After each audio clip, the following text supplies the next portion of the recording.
Today we have a guest, Dr. Kelly Holder, who hosts a podcast called Held with Joy, which provides a sacred and practical space where psychological well-being, emotional health, and spiritual health meet. She's going to help us undercomplicate the topic of self-care across the seasons of life. Welcome to Undercomplicating Stuff, where we, two psychologists and coaches with over 40 years of combined experience, share our insights to help undercomplicate important topics. Friendly reminder that this video is meant for conversational and entertainment purposes only. Please see the information section of this video for additional resources. So my name is Dr. Julie Radico. I'm a psychologist, a coach, an author, and a speaker, and I'm here with Dr. Stacey Gedian. Thanks, Julie. I'm Stacey Gedian. I'm a health psychologist and the founder and CEO of a healthcare consulting and professional coaching business, and happy to welcome Dr. Holder. Could you please introduce yourself to the audience? Sure. Thank you, Julie and Stacey. I am Kelly Holder. I'm a clinical health psychologist as well, and I'm just really glad to be here and have the opportunity to talk about self-care just a little bit.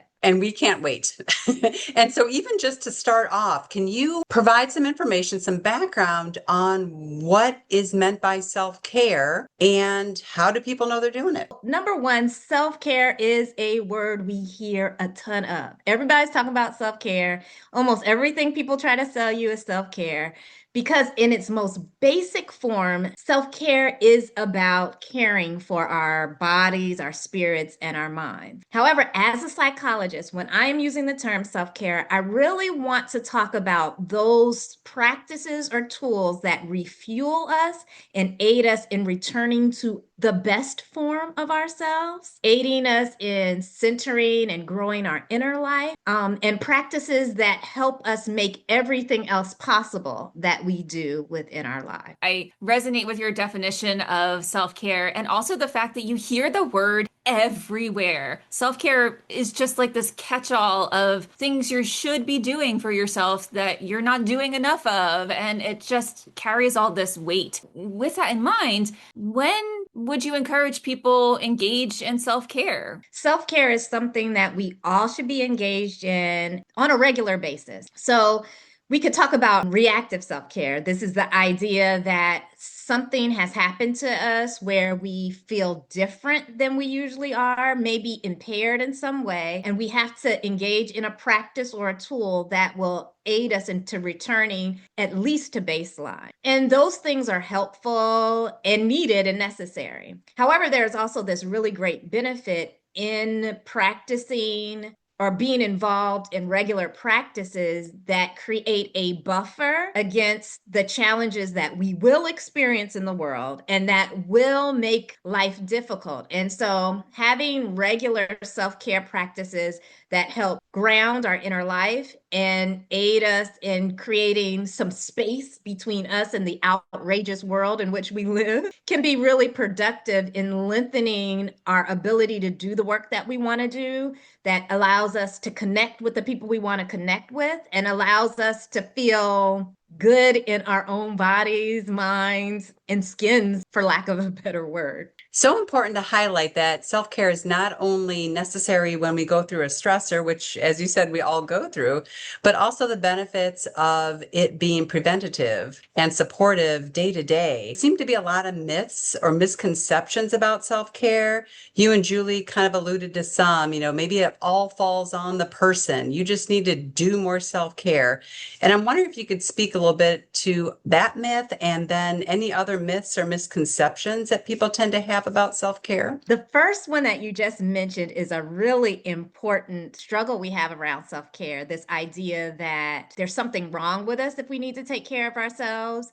And also this idea that system structures and the communities that we live in do not impact our minds and our bodies. And so to that first part, I want to just highlight this idea that life is going to happen. There are a lot of systems we belong to. Could be work, could be where we volunteer. It could be all sorts of places we show up that didn't have our well-being in mind. And so we're going to show up in these spaces and we are going to become harmed. I think it's important we don't count that as a weakness, that we don't count ourselves as being weak for not being able to show up in this work environment and not need to take care of ourselves, or be in a family or system where there's ongoing toxicity and struggle and not need to take care of ourselves, or we live in a neighborhood or environment where there are insults and we've got to take care of ourselves. So I do want to highlight this idea that everything isn't on us, because there are changes that need to be made in all of these spaces for our own well-being and good. There's a certain amount of responsibility that we want to take in our own life to at least create as much buffer against ourselves and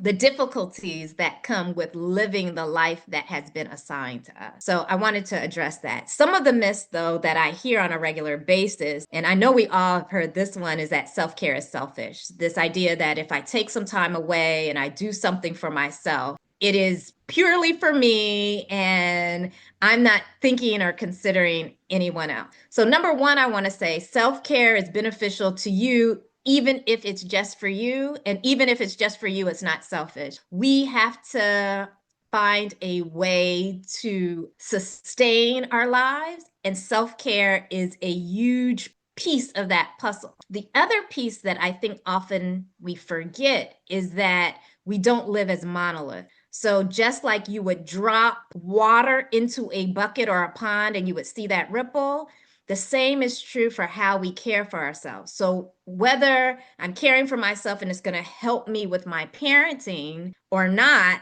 isn't really the question. It's that if I do care for myself, there will be a ripple effect. Everyone I touch, every place I show up, every environment that I'm in. And we have to keep that in mind. And I don't think we talk about that often. Sometimes we talk about, well, take care of yourself so you can care for others better. I don't really like that phrasing. I like more the phrasing that if we do care for ourselves, it's going to have an impact. It's going to have an impact everywhere that we are. The other myth, and this comes with all the messages that we've been told, like TV, social media, is that self-care has to be elaborate or expensive. Absolutely love everything that gets marketed to me about vacations and spas. I mean, I want to be in a spa every day. I'd love to go on vacation every day. I think these things are good. I am not going to shortchange them and say that they are not. Then at the same time, I want to say that there is a pathway forward that is sustainable, that we all have access to on a regular basis. Those often tend to be the practices that we need most. From things that take 5 to 10 minutes to do, that you can do alone in your home, that you already have access and support for doing. And those are the things we really do want to hone in on. The other thing is that because the word self is in self-care, we often think about it as a solo activity, and that can be a myth as well. Our self-care really is about fueling ourselves and helping us return to our best self. And as human beings, we were made to be in connection with others. And so we often have to take a step back and look more broadly at self-care and think about, what does this mean for community building, for connection, for relationship building? Because we need those things in order to thrive as human beings. Yeah, I think you touched on a lot of really important myths. And one of the things that came to mind when you were talking is that doing good self-care, because we're so interconnected with our communities, our at every level, like family, neighbors, friends, your work community, if you are modeling good self-care, that shapes the beliefs of the people around you, and that they can also be taking time to do self-care, whether that's individually doing self-care or as part of any of those communities. So I think it's so important. I am curious, because you alluded to it just a moment ago, like what would be a couple of go-to strategies that you might recommend people think about in regards to what self-care could look like? I have been spending a lot of time talking about self-care and studying self-care over the last 10 years. I had an event happen in my work that really pushed me, because I used to not even like the term self-care.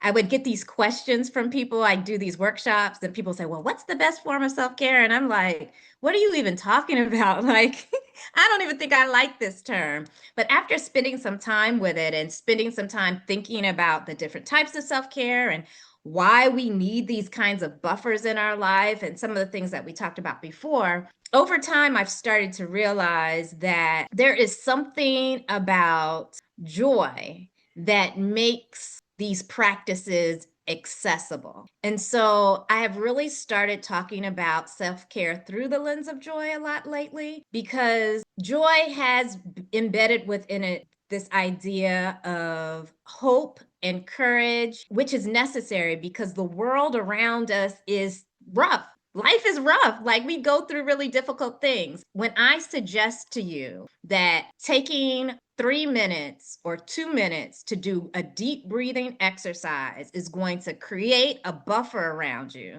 if you do not do that exercise in a certain mindset, you're going to walk away and say, Kelly has no idea what she's talking about. And so there is something about self-care practices, and especially the smallest of ones, that also have to do with a mindset. We have to be able to be open to this idea that with hope and courage, there is something good for me in doing this task that allows the self-care to increase its accessibility. So I had to say all of that as a preamble to say, when we have the right mindset, then the world opens up to us. There's a ton of things can be extremely helpful in short periods of time. My example is this week I had decided that I'm going to exercise every day, and I gave myself a range. At the smallest, it could be 5 push-ups. At the largest, it could be all the things. Y'all know all the things. I spent the first 4 days of the week only doing 5 push-ups.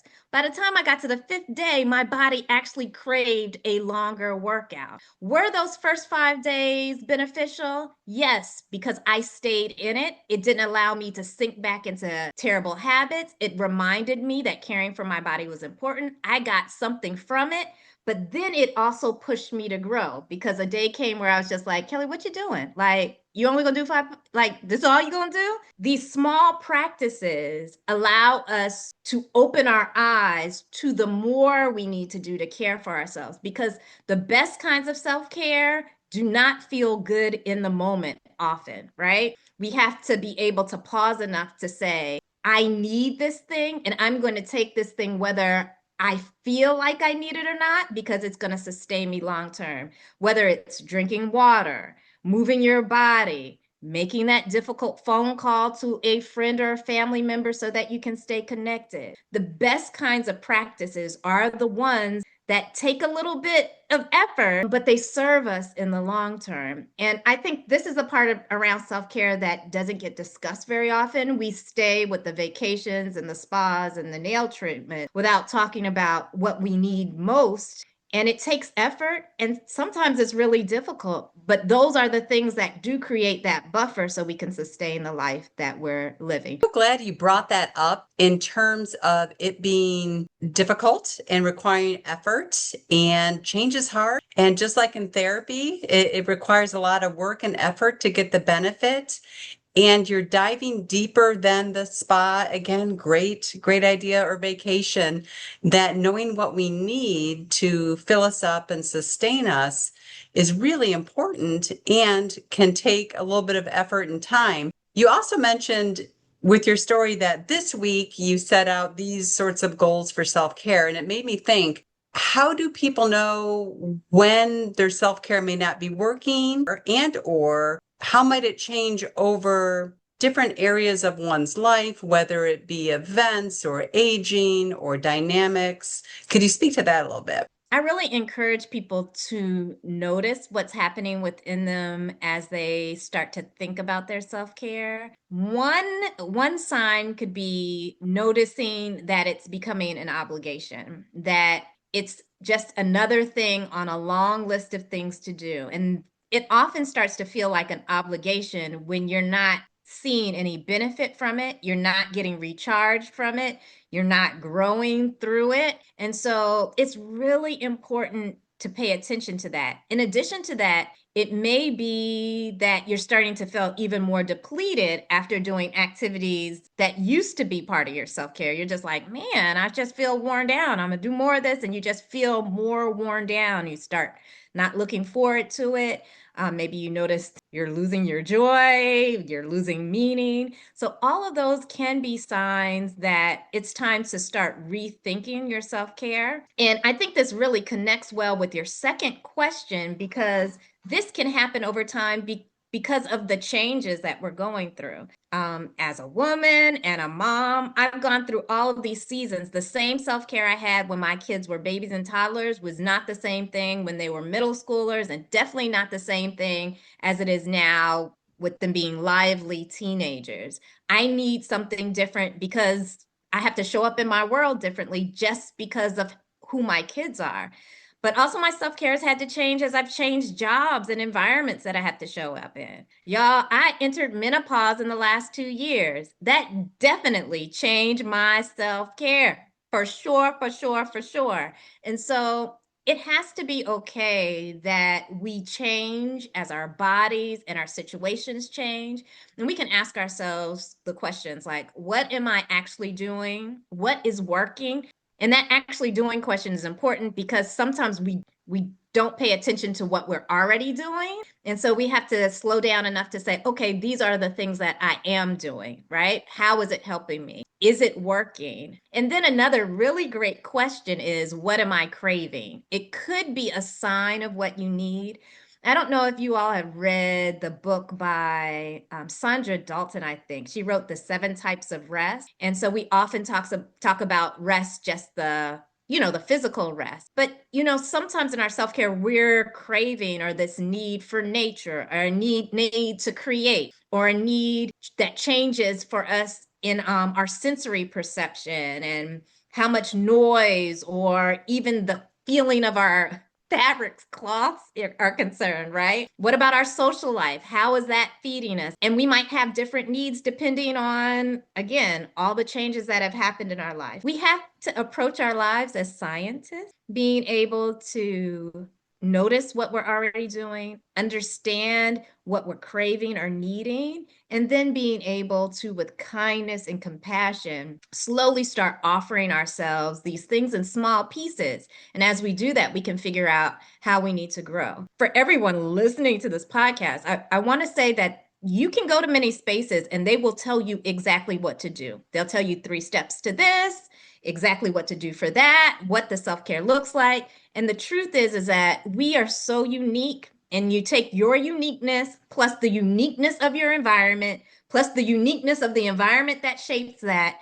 And so nobody's true self-care is going to look exactly the same. And so it's going to take some effort and time to build something that makes sense for you in the life that you're living. 2 thoughts come to mind as you say this. One is a humorous thought, and Stacey and I have talked about this on the podcast before. I do not like yoga, but other people love yoga, and I have been really mindful not to get in my head and judge myself that I'm not doing this like healthy self-care thing, that somehow that means I'm not doing good stuff for myself. My self-care just looks different. So the other thing that came to mind was approaching self-care with curiosity. So really putting on like your scientist hat or coat and saying, how might I approach this new self-care? Or is my current self-care serving me in a way that's helping me feel energized and not depleted? Or is it really not meeting the need for this current time of my life? Really just meeting yourself where you're at, but with curiosity around what are the possibilities of what you could be doing. I know that we don't want to prescribe any sort of specific self-care that people have to go and do. But if you were to encourage somebody to try to gauge like what might work for them, because there's like all these realms of self-care that come up. Like, is it physical activity? Is it mental? Is it spiritual? Is it musical? Is it like there's a million different genres of self-care. How might you encourage people to like dip their toes or to figure out like how they might explore new Yeah, self-care? I really like what you said. And curiosity, I didn't use that word, but I love that word so much. And I'm going to use it here to answer this question is let's start with what we know and what we know to be true about all people, right? What we know to be true about us as human beings is that we need to eat, sleep, and move. We know that to be true. And so, based on that truth, let's dip our toe into one of those realms, right? And so, let's just say movement, right? What movement have you already tried? What is your body able to do? Where would you like to start? What's easily accessible? And start there. So, we start with what is true, what we know to be true about everybody. and then you grow from there, and you could do the same thing with your resting, sleeping, and with your eating as well, right? Because we know these are fundamental needs of our human experience, right? And so I would encourage someone to start there. I would also encourage, and one really great thing you can do is journal. Now, not everybody's a journaler. Not everyone likes to write things down. However, this day and age with your phone, you can do a voice note. So if writing isn't your thing, pull out your phone and leave yourself a message. Talking it through out loud or writing it down on paper will allow you to have this opportunity to go back and look at it and look at yourself again with curiosity so that you can apply some things to your life. And this is one of the ways where we can be supportive of ourselves. And I think it's a great tool that we all have access to that can help us when we're really trying to decide how to try something new and how to grow. Excellent guidance. And in addition to curiosity, what I hear you saying is we need to be intentional, that it won't just sort of happen. We really need to put thought and time into what we think might be fulfilling and bring us to that place of well-being. I also am interested, you mentioned the role and the importance of joy, and I'm hoping you can speak a little bit to your podcast and tell the viewers what you cover there. Yeah, I absolutely love talking about joy. I believe joy is more than a mood, and I believe joy is different from happiness. Both are important, and joy and happiness overlap in many, many ways. But I believe joy to be a foundation for a multitude of things that happen in our lives. And I also see joy as something a value that can exist in the presence of a ton of other things that go on in our life, including suffering. And so, even when there is suffering happening, with curiosity and kindness, we could see where joy is available to us. We might not experience it exactly in that moment, but we can begin to see where it's available to us through those things. And so, because I love talking about those things so much, I've created this podcast to have this opportunity for talk with mainly women to talk about their experiences with joy, how it's impacted their leadership skills, maybe their parenting, maybe how they show up in the world. I have a couple podcasts coming up that are specifically around aging and those kinds of changes as a way to help folks access tools and resources that will allow them to feel anchored in a life that they want to continue to live in. And we know life, again, it offers us all kinds of things, but pain and suffering is part of it. And so, how do we continue to want to thrive and grow in a life that's full of all these ups and downs? And I think joy holds a huge key to us being able to do that. And so that's kind of what the podcast is all about. And it's been really fun to do. I've had a lot of really great guests. And so maybe folks will check it out if they're interested. Your podcast sounds amazing, and I really encourage people to check it out. I have listened to some of the episodes and found them really helpful and meaningful. And along with that, I found today's discussion really helpful, and you just shared a whole bunch of useful, practical information that I hope people carry with them. And to that point, my key takeaway from today is for everyone to check in about their own self-care, to notice that if you've got self-care routines that have worked for you for weeks, months, years, decades, that's great. Keep that curiosity mindset to really check in every once in a while to make sure that what you're doing still is leaving you feeling as energized and filled with like joy and hope, and you're not leaving your self-care feeling like, oh, I just did that because it was an obligation, or now I'm actually feeling more drained or worn down. And really just checking in to make sure your self-care is something you're doing for you and that it feels congruent and healthy and fulfilling. In addition to everything you've said, and I think we could probably go on and on with the key points that Kelly brought up. What struck me, oftentimes as a therapist, as a coach, I've often said, self-care is not selfish. And then I would follow up with, when you take care of yourself, the oxygen mask thing, you can help everybody else. And Dr. Holder brought up the point that, caring for yourself to care for yourself is valid reason enough. And I'm going to take that away with me and insert it into the feedback I give to the folks that I work with. And so I thank you for that and would love to know what your key takeaway is. My key takeaway from today is that it's important that we approach our self-care with curiosity. I mean, we could use that word a couple of times today. The curiosity is so important. Curiosity allows us to be kind to ourselves without judgment and just noticing. And then with kindness, allowing ourselves with intention to begin. And it doesn't have to be huge. We can start small, but growth will take place over time when we allow ourselves to enter self-care in that way. Well, thank you again for joining us. This has been amazing. And so, if you've been listening to this and it's resonated with you, please share this with somebody that you care about.